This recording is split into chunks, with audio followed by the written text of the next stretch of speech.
I now call upon the Chief Whip of the Majority Party.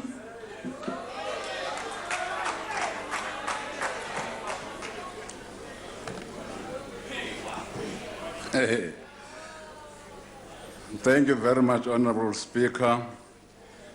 His Excellency, the President of the Republic of South Africa, Honorable Ministers, Honorable Members, esteemed guests, and all workers of Parliament, particularly the ANC caucus staff. Molweni. Let me start this debate on a very personal note. I dedicate this speech to a farm worker, a domestic worker, a woman who supported me in my political activism. She came to visit me in the various prisons where I was detained, tortured, and gave me motherly love. A woman who taught me values of Ubuntu, empathy, and respect. A woman who taught me to follow my dreams without any fear. A woman who was not only a mother to me, but also the father I never knew and never met. A single mother who raised me, who sadly passed on in February this year. I dedicate this speech to my mother, Nandoni Mthembu.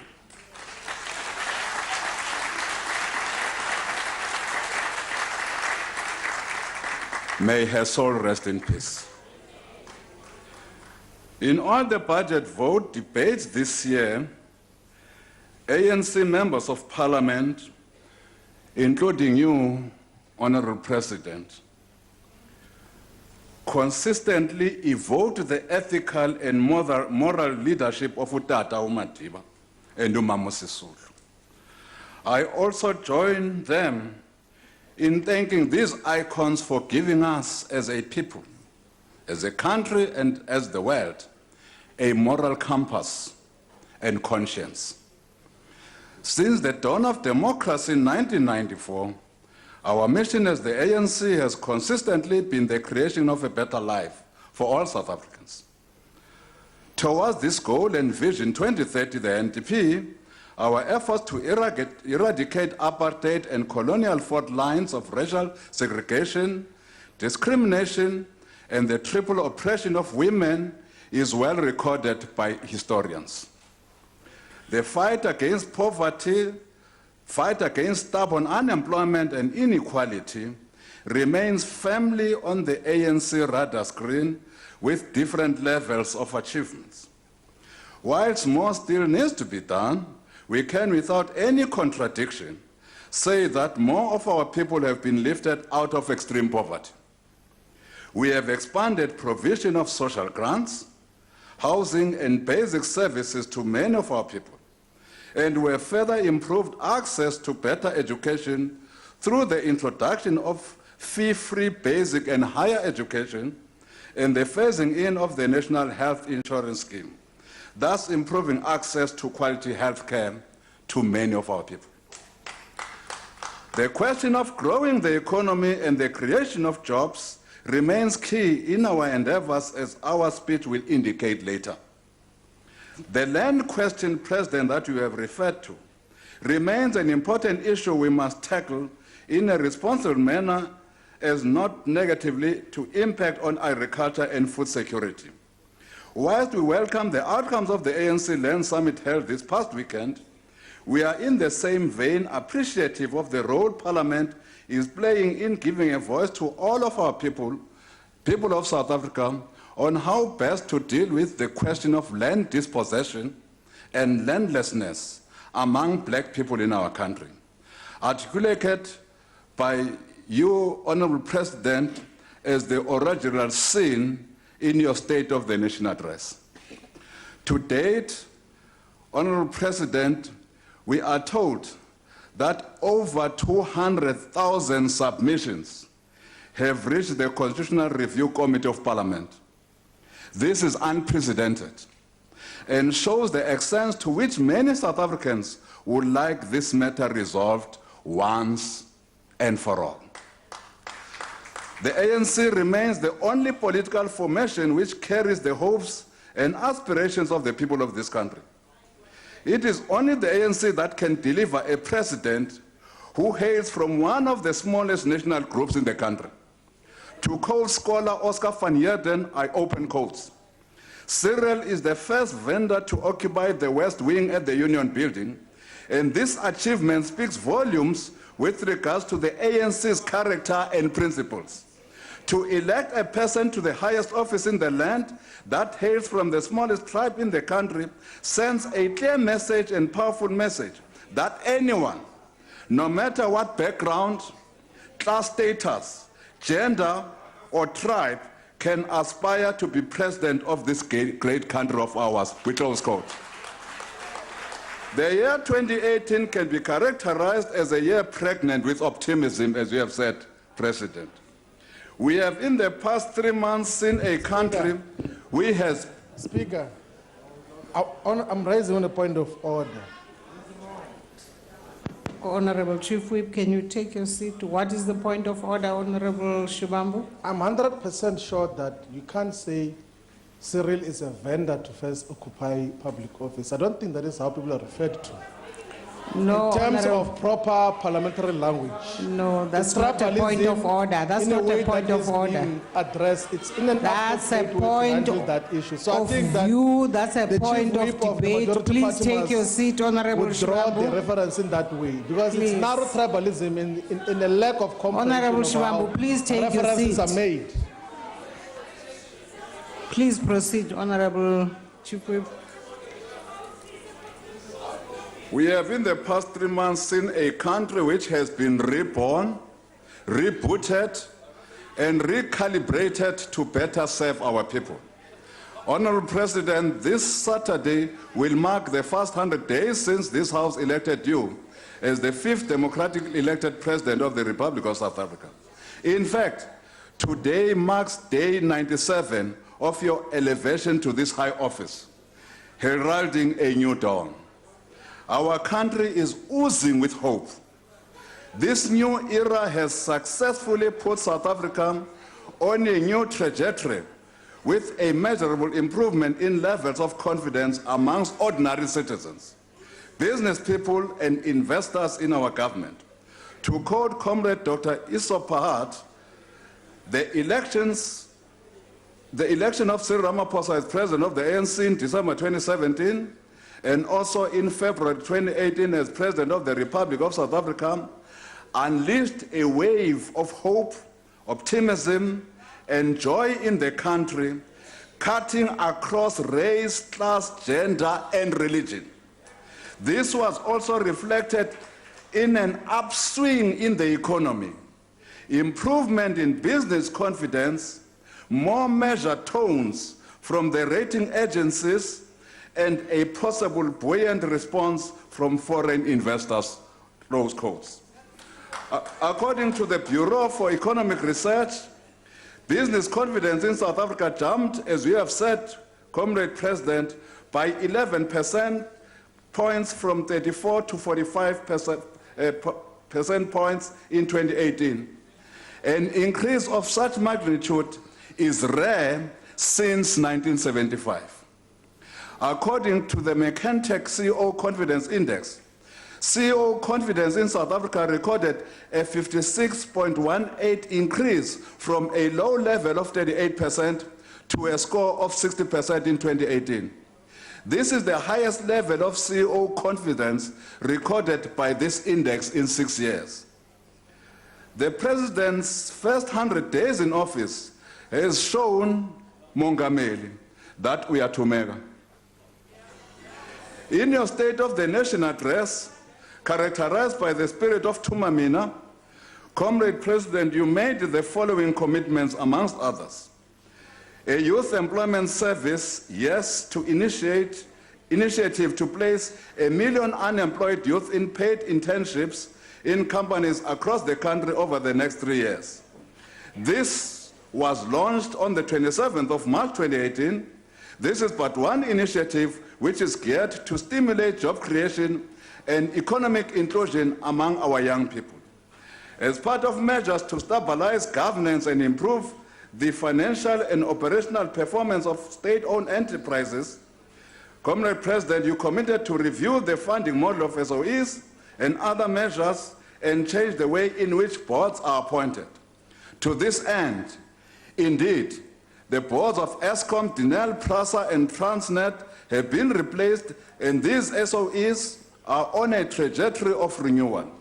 We are confident that our SOE reform program will, in the long term, result in SOEs contributing meaningfully to our fiscus and gross domestic product, instead of being a drainage. In improving state capacity, Honorable President, you committed to appoint a Commission of Inquiry into the tax administration and governance of the South African Tax Revenue Services, SARS. The stabilization of the South African Revenue Service has since received your priority attention with the establishment of a Commission of Inquiry and various other corrective steps that government has undertaken. It is common knowledge that following community protest and the report of an interministerial task team, Cabinet decided to intervene in the Northwest Province in terms of the relevant sections of the Constitution to place all provincial departments and a number of municipalities in the Northwest under national administration. This is to ensure that government services are delivered effectively, financial management is improved, and allegations of corruption are attended to. The political will to decisively deal with corruption in the wake of this new dawn has boosted public confidence in our government. We look forward to the Judicial Commission on State Capture to commence its work in dealing with damning allegations of corruption in public institutions. The report of the Parliamentary Inquiry into Ill Governance in Eskom will soon be tabled by the Portfolio Committee on Public Enterprises for adoption by this National Assembly. Mongameli, all those found to have been involved in state capture and the looting of our state resources, both tigers and flies, as the Chinese will say, must face the necessary consequences, including imprisonment. It is also our held view that they must pay back the money they have stolen, as these are benefits from process of crime in terms of our laws. Honorable President, in your Sona, you promised the country an investment conference which has been scheduled to take place later this year. You have since appointed very capable men and women as special investment envoys to develop an investment portfolio for the country ahead of such a conference. The ambitious investment target of over $100 billion, I nearly said rands, raised over the next 5 years is most welcome. From these actions you have taken, it is quite clear that that investment conference will not be a talk shop, but a serious investment boost to our economy. Honorable President, your deployment of the security cluster to stop political killings in KwaZulu-Natal is indicative of your willingness to protect all lives in our country as directed by our Constitution. The urgency that you have put into the resolution of political killings in that corner of the country is most welcomed by the families of the victims. We also add our voice, hoping that the perpetrators of these killings will be brought to book sooner rather than later, and end the killing fields of KZN, and end any other politically motivated killings anywhere else in our country. All these matters we have raised, President, which were part of your 100 days in office, are an ample proof that we have an ANC government under your leadership and stewardship with a mission and vision to return this country to the values that Madiba stood for. In the main, being the creation of a better life for all South Africans. We applaud the Presidency in leading by example in implementing cost-cutting measures in our current economic climate. The Presidency's baseline has been significantly reduced by 2% over the medium term, amounting to a total budget cut of approximately 29.7 million rands over the next 3 years. Much has been done by the presidency to contain costs, including reducing the sizes of delegations, of international trips of the president and deputy president, and the use of tele and video conferencing for meetings. The presidency also reduced its mobile communication services contract expenditure by a whopping 74% in 2017. This is a very good example that needs to be emulated by all government departments. At this stage, we must raise our concern, though, Honorable President, for your attention, regarding the fruitless, wasteful, irregular, and unauthorized expenditure by government departments and entities. The 2016-17 Government Department Audit Outcomes, as published by the Auditor General, shows that about 45 billion, let me repeat this, about 45 billion went to irregular expenditure, which is an increase of 55% from the previous year. This figure could be as high as 65 billion had all audits been completed at the date of the completion of this report of the Auditor General. This is frightening. It cannot and must not be allowed to continue, Comrade President. As a consequence of the runaway figures in the irregular, fruitless, and wasteful expenditure, Parliament will soon be tabling the Public Audit Amendment Bill for adoption. This bill will empower the Auditor General to refer undesirable audit outcomes arising from audits performed to the relevant authorities for further investigation and action. It will also empower the Auditor General to issue a certificate of debt to recover losses in certain instances against the accounting officer or accounting authority accountable for those losses. Honorable President, we call this consequence management. We therefore urge government as well to act decisively to end what has become brazen, irregular, fruitless, and wasteful expenditure in government departments and entities. We note the petty, opportunistic elements of the Democratic Alliance in trying to patronize the president in attacking the cost of the current size of cabinet. What makes this attack quite laughable is the fact that the president announced his intentions to reconsider the configuration and the size of cabinet in February, Bantu. Clearly, under the presidency of Ramaphosa, the Democratic Alliance has become irrelevant and deranged. They have simply run out of ideas. Instead of giving us a Ramaphosa scorecard, why is the DA not telling South Africa about their terrible scorecard against Patricia de Lille? As it stands, I'm convinced that de Lille ubashaya 10-0. Honorable Speaker, coming to the actual budget vote of the presidency, the priorities and milestones as set out in this 2018-2019 budget seeks to ensure that the presidency continues to fulfill its obligations of 1, integrated planning, coordination, and the performance, monitoring, and oversight of government policies and programs. 2, the promotion of government's national unity and social cohesion programs. And 3, supporting South Africa's role in the regional, continental, and international arena. In the 2018-19 financial year, the presidency has committed to further strengthen mechanisms to ensure the integrity and accountability of public institutions in pursuit of implementing government's program of action as outlined in the medium-term strategic framework. We welcome the appointment of the Presidential Economic Advisory Council drawing on expertise and capabilities that reside in labor, business, civil society, and academia as a decisive step in championing our agenda for radical economic transformation.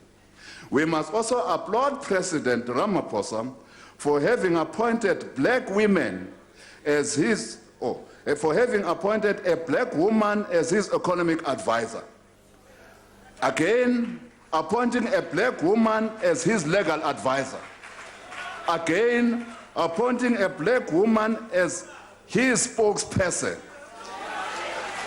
We congratulate Trudy Makaya, Nogukhanya Jele, and Kusela Diko on their appointments in this high office. We also congratulate Comrade Dr. Gerald Kornoff and Comrade Ibrahim for their appointments as parliamentary councillors to the President and the Deputy President, respectively. As the leader of government business, the Deputy President is responsible for issuing a quarterly statement of the performance of the executive and the monitoring and implementation of government's legislative program.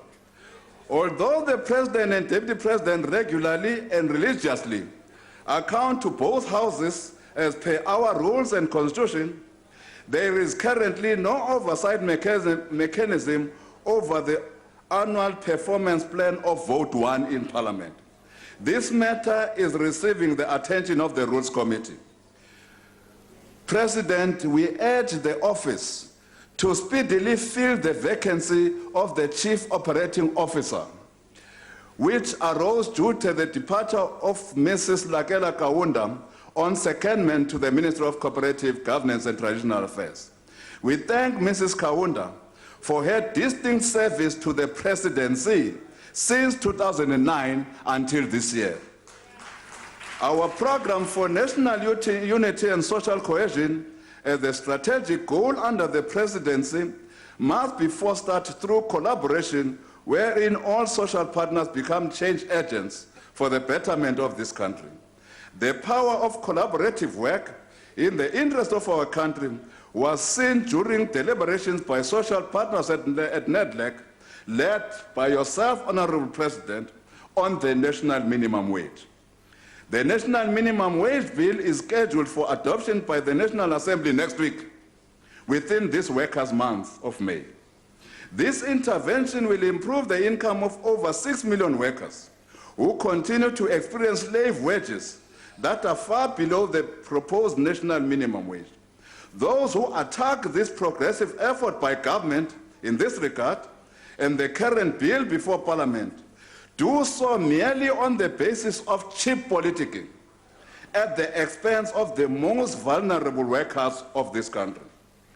A key component of the developmental state is capacity and stability, especially in the higher echelons of the public service. We must therefore raise our concern, Honorable President, with the high turnover rate of Director Generals in government over the past years.